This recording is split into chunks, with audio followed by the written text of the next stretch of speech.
الستات والبنات المشعرين جدا ما بيحبوش ازاله الشعر بالسويت ولا بالكريمات. هنعمل وصفه سهله جدا وهتفتح معاكي وهتقلل نمو الشعر وهتخليكي بيضه زي القشطه ومش هتخلي فيكي ولا شعرايه، وكمان كل 3 شهور هيطلع شعر خفيف جدا لحد ما يختفي معاكي تماما. جربي الوصفه بجد هتعجبك جدا جدا وسهله وبسيطه، وكمان من احسن الوصفات ازاله الشعر. جربوها واكتبوا لي في الكومنتات رايكم ايه. ما تنسوش اللايك والاشتراك في القناه وفعلوا الجرس، شير لاصحابكم عشان يستفادوا كلنا نستفاد، وكمان عشان فيديوهاتي توصل لكم اول باول. يلا بينا نشوف الوصفه. اول حاجه هحتاج معايا خل الطعام، هاخد منه معلقتين. خل الطعام من الحاجات المطهره والمعقمه وكمان بتقلل نمو الشعر. هاخد حوالي 4 معالق من الخل الطعام او ربع كوبايه بالظبط، ربع كوبايه خل صغيره. تمام، فانا خدت كده هنا حوالي بمقدار 4 معالق، يعني ربع كوبايه صغيره. تمام اهو، بصوا عشان برضك تبقوا شايفين كويس اهو، ربع كوبايه خل صغيره جدا. وهضيف عليها ميه ورد عشان الناس اللي عندها حساسيه او بتتحسس من المواد اللي هي زي الخل والليمون، بتضيف عليها ميه ورد علشان خاطر يبقى في تعادل بين الوصفه وما يحصلش حساسيه. طبعا ميه الورد يا بنات بصوا بمكوناتها انا وريتها لكم، تحفه جدا، لازم تكون عند اي بنت ميه ورد. هنا هضيف حوالي برضو 3 معالق، يعني برضو ربع كوبايه، لو هنقدر نضيف ربع كوبايه خل وربع كوبايه ميه ورد. وهبدا ان انا اخلطهم كويس قوي. تمام كده، وهبدا اضيف عليها الملح.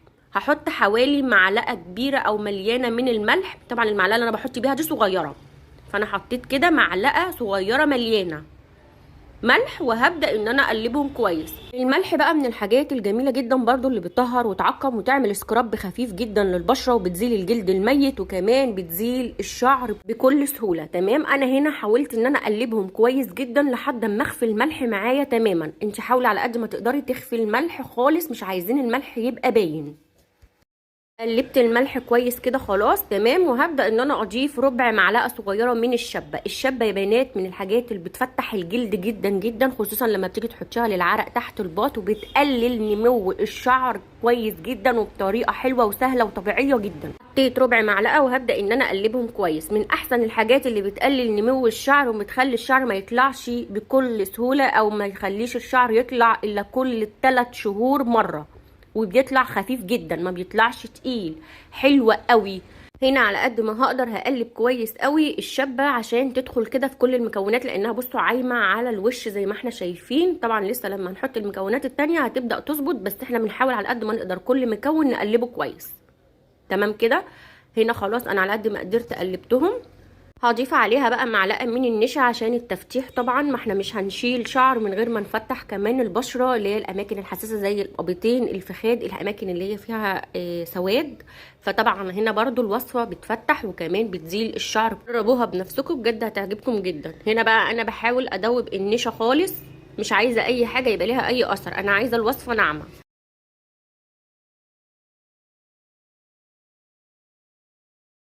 تمام كده، هبدأ ان انا اضيف معلقة من الترمس المطحون. الترمس المطحون سحر جدا لإزالة الشعر الوي، وكمان في إزالة الشعر قوي جدا، وبيفتح بطريقة غير طبيعية، بيفتح جدا جدا. الترمس المطحون ده يا بنات بتجيبيه من العطار، بتقول له عايزة ترمس مطحون او حمص مطحون، المتاح عنده هاتيه. بصوا حطيت معلقة وابتديت ان انا اقلبهم كويس بالشكل ده.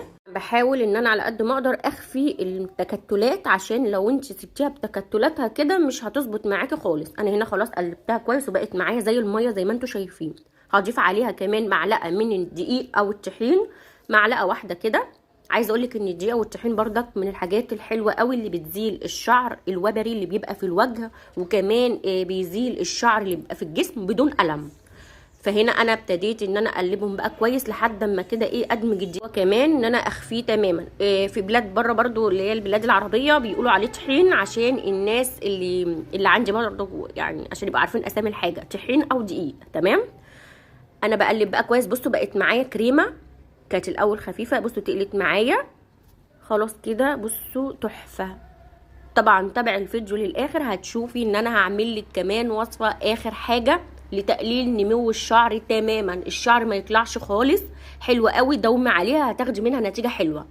هنا ببدا ان انا افرد الوصفه على جسمي، وابدا ان انا اعملها بحركات دائريه زي ما انت شايفه كده. اهم حاجه الحركات الدائريه دي بتفتح المسام بتاعه البشره، كمان بتجري الدوره الدمويه. بصوا الحبوب الصغيره اللي هي بتاعه الترمس المطحون دي بالوصفه لمده نص ساعه تنشف تماما. اهم حاجه تنشف اي وقت بقى، ان كان ربع ساعه نص ساعه على حسب ما تنشف عندك والجو عندك ايه، وابداي افركيها. هتعمليها لوشك تنفع، بس لو انت بشرتك حساسه جدا بلاش.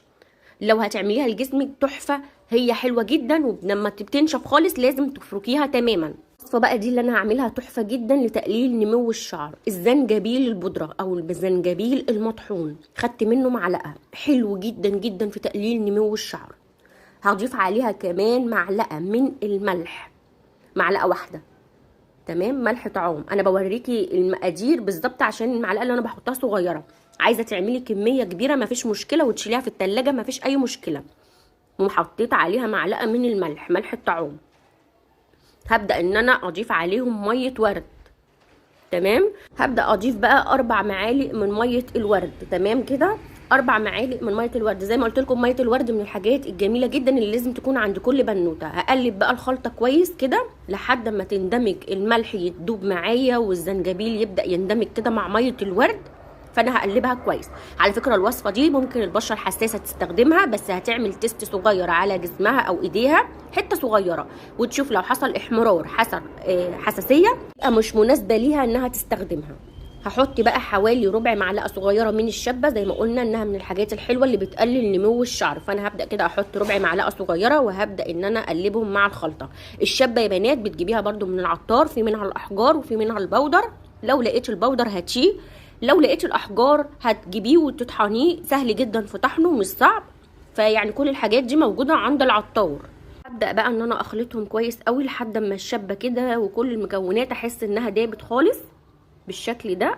قلبي جامد بقى، يعني عارفين اللي هي ايه، ادي كل قوتك كلها في الخلطه دي عشان كده كله يدوب.